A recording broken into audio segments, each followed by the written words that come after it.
Good evening everyone. सुनाई दे रहा है आपको सबको? जी गुड दीदी। इवनिंग दीदी, थैंक यू दीदी। ओम शांति दीदी। गुड मॉर्निंग, ओम गुड शांति। इवनिंग।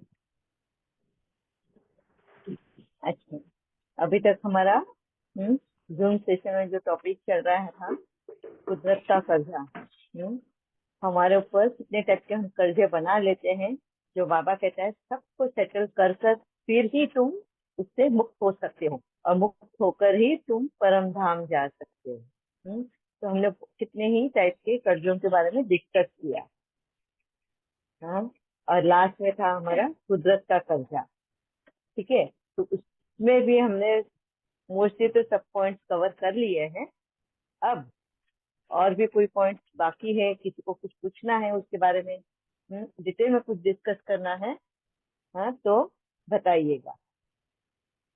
यस, है किसी कुछ पॉइंट?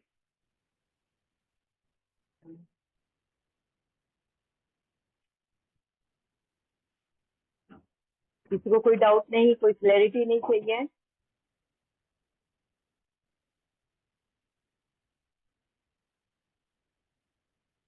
यस विक्रांत भाई। हाँ वीर जी, वो जेंडर चेंज का पॉइंट रह गया डिस्कस करने का, आपने बताया था हाँ, याद। यस यस, वो तो कर्मा केस में आता है, मगर फिर भी ये अगर देखेंगे तो हमारा खुद के बॉडी के साथ हम कहीं ना कहीं खिलवाड़ कर रहे हैं। आज का जो साइंस का यूज कर रहे हैं, टेक्नोलॉजी एंड साइंस का यूज कर रहे हैं, वो कहीं ना कहीं हम चैलेंज कर रहे हैं कुदरत को। कुदरत ने जो हमें दिया है, जो सजा दी है, वो सजा ही बोलेंगे, क्योंकि ना हमको कोई एक जेंडर दिया है। अगर ऐसे इसमें अगर कुदरत हमें सजा दे रही है, तो कहीं ना कहीं हाँ, हम उसको इंटरफियर कर रहे हैं, साइंस की हेल्प से उसको ट्रांसफॉर्म कर रहे हैं। अगर समझो तुम्हें एक फीमेल जेंडर का बॉडी मिला है, बट तुम्हारा बिहेवियर जो है, तुम्हारा जो खिंचाव जो है, वो एक मेल जेंडर का है। तुम्हारा बिहेवियर पैटर्न मेल जेंडर का है, सब कुछ। तो तुम्हें अगर पसंद भी आते हैं, उस तरह के लोग भी पसंद आते हैं, हाँ, तो ऐसे वक्त में फिर क्या करते हैं, हाँ, अगर उनके पास पैसा है या कुछ है, तो वो जेंडर ट्रांसफर करने की कोशिश करते हैं, मतलब अपने बॉडी में हाँ उन पार्ट्स को चेंज करने की कोशिश करते हैं। तो कभी कभी वो सक्सेसफुल भी होता है, तो कभी वो सक्सेस भी नहीं होता है। और सक्सेसफुल रहा भी, हो भी गया, तो फिजिकल बॉडी में इतनी यातनाएं होती रहती हैं, क्योंकि वो बॉडी वैसी बनी ही नहीं है, तुमने जबरदस्ती का उसको चेंज करवाया है। तो जैसे अगर आप समझो कि अगर आपको कोई कपड़ा पहनना है, अगर वो आपके बॉडी के फिटिंग का कपड़ा नहीं होगा, हाँ? अगर टाइट कपड़ा रहा वो, और आप उसमें अपने आप को फिट करने की कोशिश की, तो क्या होगा? वो चढ़ा तो लोगे कपड़े को, मगर आपका दम घुटने लग जाएगा, एकदम टाइट टाइट, और बहुत अनकंफर्टेबल फील होगा, है ना? या फिर जरूरत से ज्यादा बड़ा कपड़ा अगर पहन लिया, तो उससे क्या होगा? तुम्हारे कपड़े हमेशा नीचे गिरने का डर लगेगा। तो कोई भी चीज जैसी हमें मिली है, हमारे लिए जैसी है, वैसे ही उसको एक्सेप्ट करना बहुत जरूरी है। वो मिला भी है वो वैसा बॉडी हमें, इसलिए क्योंकि कहीं ना कहीं हमने उस जेंडर का क्या नहीं किया है, सम्मान नहीं किया है। उसका क्या बोलते हैं, इस जेंडर को फॉर ग्रांटेड लिया हुआ है, उसकी क्या बोलते हैं, सम्मान करना, उसका इम्पोर्टेंस, या उसका ये करना, क्या बोलेंगे उस वर्ड को, मुझको याद नहीं आ रहा है। ठीक है, सम्मान नहीं किया, जो उसका ग्रेटिट्यूड नहीं रखा, अपमान किया है ना, मतलब अपमान किया ना उसका। अपमान, ये अपमान किया, या तो गौरव, अ, गौरव किया। कदर कदर नहीं करी, कदर नहीं करी। हाँ, उस जेंडर की जब हमें मिलता है तो उसकी कदर नहीं करी है, हाँ? तभी हमें वो सजा के तौर पर इस तरह से जन्म मिलता है।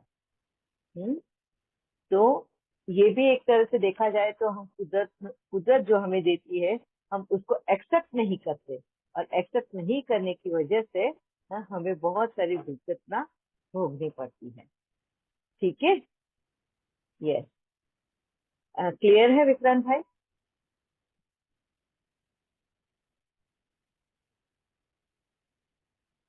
और किसी के कुछ क्वेश्चन है कुदरत के रिगार्डिंग, कुदरत को लेकर? ओम शांति दीदी। हाँ जी, ओम शांति। दीदी जैसे आप बता रहे हो कि जेंडर तो नहीं करना चाहिए, लेकिन जैसे कुछ अपने फायदे के लिए लोग रिलीजन जो चेंज करते हैं वो तो ठीक कोई बात रहता नहीं, है? वो ह्यूमन मेड है ना, इंसानों ने बनाई हुई रिलीजन। ऐसा नहीं होता, जैसे मैं एग्जांपल दूंगी तो पैसों पता नहीं के आप लिए देना कोई चाहिए, जैसे करता अभी मैं नहीं, जैसे धर्मेंद्र ने रिलीजन चेंज करके हेमा मालिनी से शादी करी थी, तो मुझे उस टाइम या बड़ा ये लगा था कि उसने मतलब रिलीजन सिर्फ इसलिए चेंज किया कि उसको सेकंड मैरिज करनी थी, अच्छा, और वो उस रिलीजन में वो अलाउड है कि आप हाँ, 4 शादी कर सकते हो। तो मुझे वो उस टाइम बड़ा ये आया था क्वेश्चन, और अभी आपने जैसे जेंडर की बात करी तो फिर वो पॉपअप किया, हाँ। मैंने कहा पूछूं ये भी गलत है? देखो, अभी ऐसा देखा जाए तो हिंदू समाज में एक शादी का ही रूल बनाया था। पहले तो करते थे वो लोग शादियां, 3-3 4-4 शादियां हुआ करती थी पहले भी। राजाओं की हुआ करती थी, राजा है, सोल्जर है, वो लोग करते थे। वो क्यों हुआ था वैसा? शादी पहले तो एक की ही परंपरा थी, बाद में दूसरा राजा हड़पते थे, तो उनकी जो बीवियां रहती थी या ये, तो उनके साथ में वो तो शादी रचा लेते थे। सोल्जर्स की बीवियों के साथ में शादी रचा लेते थे। इसके लिए वो एक से अनेक शादियां करते थे उस वक्त। उसके बाद में अब ये कानून फिर से आया कि एक ही शादी होनी चाहिए। मगर अभी तक दूसरे धर्म में ऐसा नहीं है, तो उस धर्म को अ, लेकर आए, उस धर्म में परिवर्तन कर वो शादी करते हैं। अगर देखा जाए तो देखो ये क्यों होता है, इंसान का कोई ना कोई कर्म का अकाउंट बाकी है, हाँ? वो उस इंसान के साथ में, उस दूसरी आत्मा के साथ में उस तरह का अकाउंट बाकी है। और अब वो आत्मा पवित्र है, उसको लीगली वो ये देना है, उसके राइट्स और ये सब संबंधित लीगली मनाना है प्योरिटी के साथ में। मगर जब धर्म बढ़ चुके हैं और धर्म की कुछ कायदे कानून, तो वो कायदे कानून भी तोड़ नहीं सकते, तो उसका भी सम्मान रख रहे हैं और इसका भी सम्मान रख रहे हैं, रिश्ते का भी गौरव रखना चाहते हैं, तब जाके वो इस तरह की सहूलियत देख रहे हैं। वो स्वार्थ नहीं बोलेंगे, कर्म का विधान है, कर्म किया हुआ ही है। जैसे एक्स्ट्रा मैरिटल अफेयर तो नहीं रखा ना, इलीगल बच्चों को तो जन्म नहीं दिया ना, लीगल ही अपनाया उन्होंने। समाज में उनको उस तरह का स्थान दिया, तो ये कहीं ना कहीं अच्छा ही कर्म किया है। ठीक है,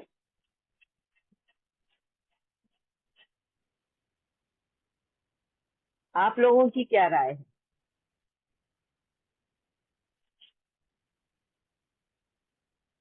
हिंदू में आप लोगों को मेरा आवाज पहुंच रहा है ना? आवाज आ रही है। हाँ, आवाज आ रही है। अच्छा, तो क्लियर है या आप लोगों को कुछ और सजेशन देना है इसके बारे में? हमें रिश्ता मजबूत रहना जरूरी है, प्योरिटी के साथ में, समाज में उसको सम्मान मिलना चाहिए उस रिश्ते को, कि धर्म हम ही ने बनाए हुए हैं। जी ठीक दीदी है, क्लियर हुआ। हाँ, अच्छा, और किसी के कुछ क्वेश्चन?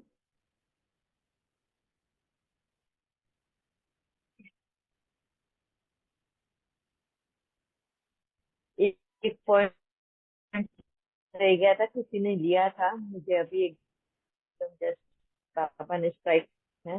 भविष्य जानने की बहुत लोगों को कोशिश रहती है, एस्ट्रोलॉजी के पास, पामिस्ट्री के पास, फेस रीडिंग के पास जाते हैं और अपना भविष्य के बारे में जानना चाहते हैं, करते हैं ना बहुत, मैंने भी किया है। जब भक्ति में थी, अज्ञान वर्ष में भी जाती थी एस्ट्रोलॉजी एंड ये इसके पास में। मगर अगर आप देखो तो ये भी कुदरती नियम के खिलाफ है? अगर कुदरत को हमें हमारा भविष्य बताना ही रहता तो पहले से उसको सस्पेंस में नहीं रखता ना। पहले से जैसे ही हम जन्म लेते, मैच्योर होते या बड़े हो जाते, हमें आगे क्या होने वाला है हमें पहले ही वो नॉलेज दे देता है, भाई तुम्हारा भविष्य में ऐसा ऐसा होने वाला है। मन नहीं दिया ना कुदरत ने, वो ताकत ही हमारे में दी नहीं है। तो फिर हम क्यों खुदाई करना चाहते हैं, क्यों आगे भविष्य को जानने की कोशिश करते हैं? कुदरत हमारे भले के लिए ही कुछ ये सारे नियम बने हैं। कभी हमें हमारे 5 जन्म का याद आता है, याद रहता है? नहीं, वो भी कुदरती नियम है कि ना तुम्हें 5 जन्म याद रहेगा, ना तुम्हें अपना फ्यूचर का पता चलेगा, प्रेजेंट का ही रहेगा, है ना? क्यों? एक बहुत बड़ा रहस्य बाबा ने इसमें खोला है। ये तो हमें पता है कि हमें कंफ्यूज माइंड नहीं होना चाहिए, फ्यूचर का जान के हमको एंजाइटी डर नहीं लगे, या हम उसको फॉर ग्रांटेड नहीं ले। जैसे हम बोलते हैं ना, बाबा ने अगर बोला है मुरली में, तुम तो फिर से देवी देवता बनने ही वाले हैं, तुम्हारा भविष्य वही है जो तुम्हारा पूर्व था वैसा ही, अभी बीच में जो हुआ है तो तुमको भविष्य में बनना है। तो अभी बाबा ने बोला कि हम भविष्य में देवी देवता तो बनने वाले, ये भविष्य मालूम पड़ गया, तो लोग कोई एफर्ट ही नहीं ले रहे अपने आप को। वो तो बनने ही वाले हैं ना, लिखा ही है हम बनने वाले हैं, हम बनेंगे ही, है ना? तो ये एक लाइन ही कितना आदमी को केयरलेस, अलबेला एंड आलसी बना रहा है। तो सोचो, अगर हमको भविष्य पता ही चल जाता तो हम क्या करते? करते हम वो वैसा जो दिखाया है? नहीं, है ना? इसलिए बाबा क्या बोलता है, अभी जो तुम कर्म करोगे, मुरली में अगर ध्यान से तुम सुनोगे तो बाबा ने मुरली में ये बहुत क्लियरली कहा है, अभी जो भी तुम करोगे यही तुम्हारा भविष्य बनेगा, है? अभी का जब कर्म करेंगे, अभी जो तुम्हारे में बदलाव लाओगे, अब जो तुम्हारे अंदर परिवर्तन लाएगा, उस परिवर्तन से जो कर्म करेंगे वो तुम्हारा भविष्य बनेगा। इसका मतलब क्लियरली क्या बोला बाबा ने, कि भविष्य हम बनाएंगे। ये जो एस्ट्रोलॉजी वाले, पामिस्ट्री वाले जो बताते हैं, ये पिछले कल्प में जो हुआ है, ड्रामा में जो हो चुका है, वही कि अभी जैसे पिछले कल्प में प्रतिमा ने जो रोल प्ले किया हुआ है पिछले कल्प में, वही पामिस्ट्री मुझे, अगर मैं आज जाके बताऊं तो वही मेरे को बताएगा कि ये तुम्हारे भविष्य में है। मुझे कुदरत हमें भविष्य नहीं बताती, इसका मतलब क्या है? बहुत क्लियरली कुदरत हमें इशारा देती है कि तुम्हारा भविष्य बदल सकते हो। तुम्हारे पास हमेशा चॉइस रहती है, चांस रहता है, और उस हिसाब से तुम अपना भविष्य बना सकते हो। इसीलिए कुदरत हमें कभी भी अपने भविष्य के बारे में नहीं बताती, और यही वजह है कि बाबा भी अगले पल क्या होगा वो कभी नहीं बताता। समझ में आया? यही वजह है कि हमने कभी भी पामिस्ट्री, एस्ट्रोलॉजी के पास जाके नहीं बताना है, क्योंकि वो जो बताएंगे अगर उसी हिसाब से हम करने जाएंगे ना, मगर हमने प्रेजेंट में या पास्ट में वैसे कर्म किए ही नहीं है, तो हमारा भविष्य वैसा बनना ही नहीं है, हमें वो चांस भी नहीं मिलेगा। फिर हम क्या बोलते हैं, अरे पामिस्ट्री गलत है, ये एस्ट्रोलॉजी को तक गया है, उसको नॉलेज ही नहीं है बराबर, उससे सारा सब कुछ गलत बोला है, उससे गलत बोला या नहीं बोला ये तो पता नहीं है, मगर तुम्हारा भविष्य तुमने वैसे बनाया ही नहीं है, और उसके आधार पर जीवन जीने की वजह से तुम और भी अपना भविष्य बदल रहे हो। यही वजह है कि अगर उस सस्पेंस में रखा है तो तुम्हें सिर्फ अपने प्रेजेंट मूवमेंट पे या प्रेजेंट की कर्म पे ध्यान देना है कि मैं आज जो करूंगा या करूंगी इसका फल मुझे कल मिलेगा। तो आज मैं अपना बेटर करूं, बेस्ट करूं, अच्छा करूं, अच्छा सोचूं और अच्छा ये करूं, तो मुझे अच्छा मिलेगा। ठीक है, ये क्लियर है? जी दीदी। क्लियर? दीदी कुदरत में कभी भी इंटरफियर नहीं करना। हाँ जी। दीदी एक बात पूछनी थी, ये आजकल जो फेसबुक खोलो तो किसी में कुछ लिख के आता है, कुछ लिख के आता है, इस दिन चूड़ी नहीं उतारनी चाहिए, इस दिन सिर नहीं धोना चाहिए, इस दिन तेल नहीं लगाना चाहिए, या कभी कभी किसी की बात इतनी चुभ जाती है। जैसे बहुत पहले मुझे मतलब एक फ्रेंड थी, वो आई हमारे घर में तो कहने लगी सिंधियों में तो बस ऐसे एक एक चूड़ी एक एक कंगन सोने का पहन लेते हैं विधवाओं की तरह। ऊपर से उसने ये बोल दिया ऐसे नहीं कि कोई चूड़ी पहन ले कांच की। तो फिर मुझे तो पहले से ही कांच की चूड़ियां पहनने का बहुत शौक है, मैं पहनती भी हूँ।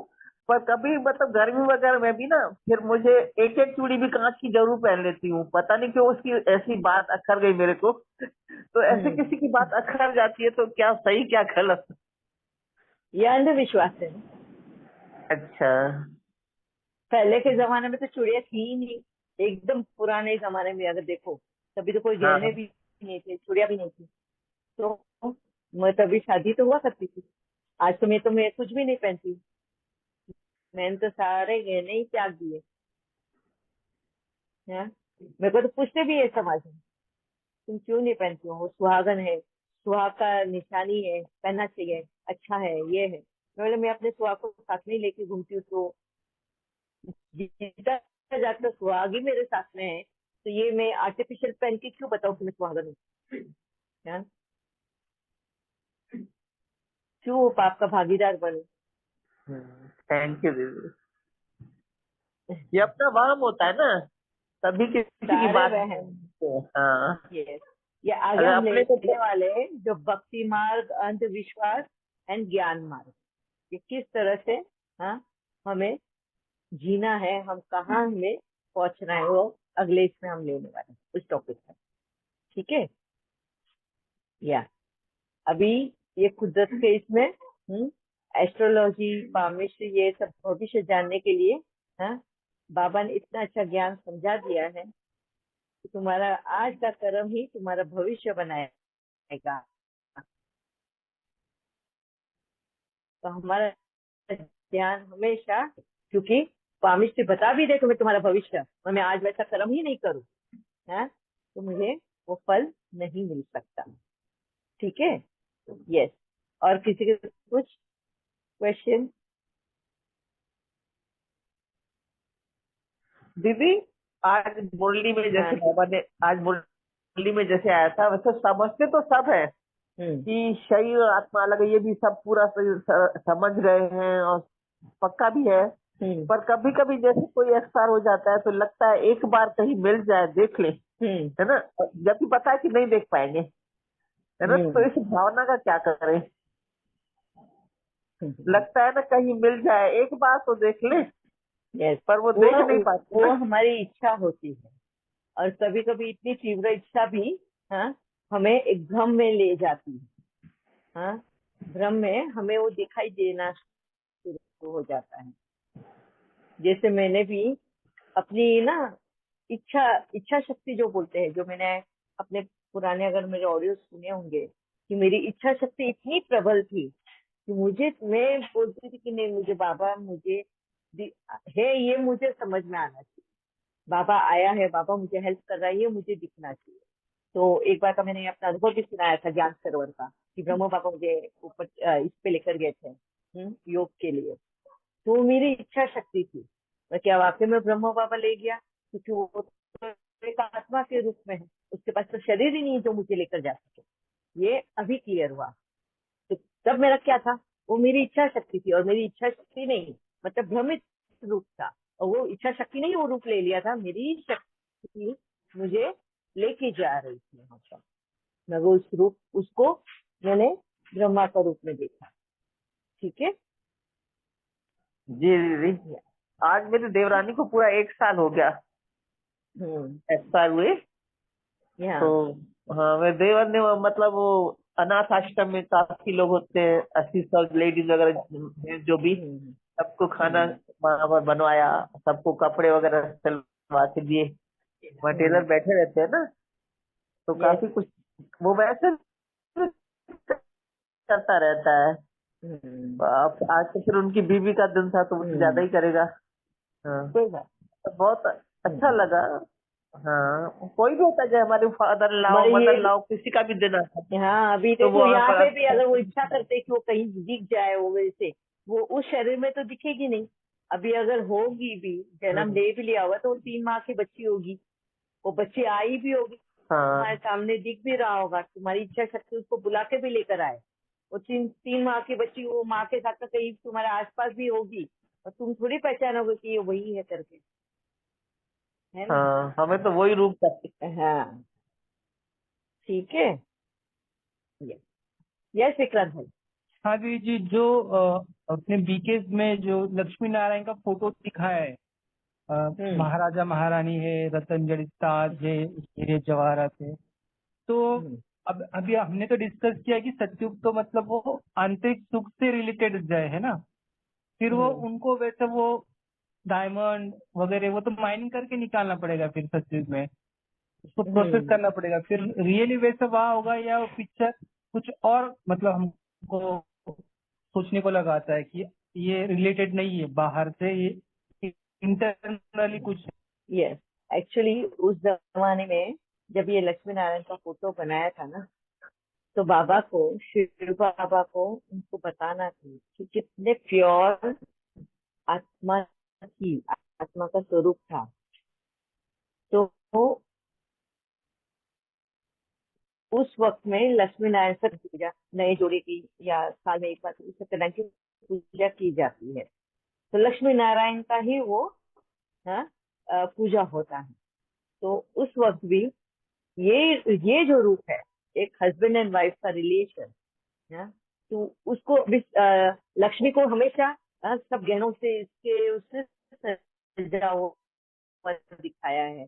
इवन विष्णु को भी वैसा ही सजा हुआ दिखाया है। तो वही स्वरूप लेकर उन्होंने वो फोटो बना दिया है कि ये इस तरह का प्योर रिलेशन वाला ये होगा हस्बैंड एंड वाइफ।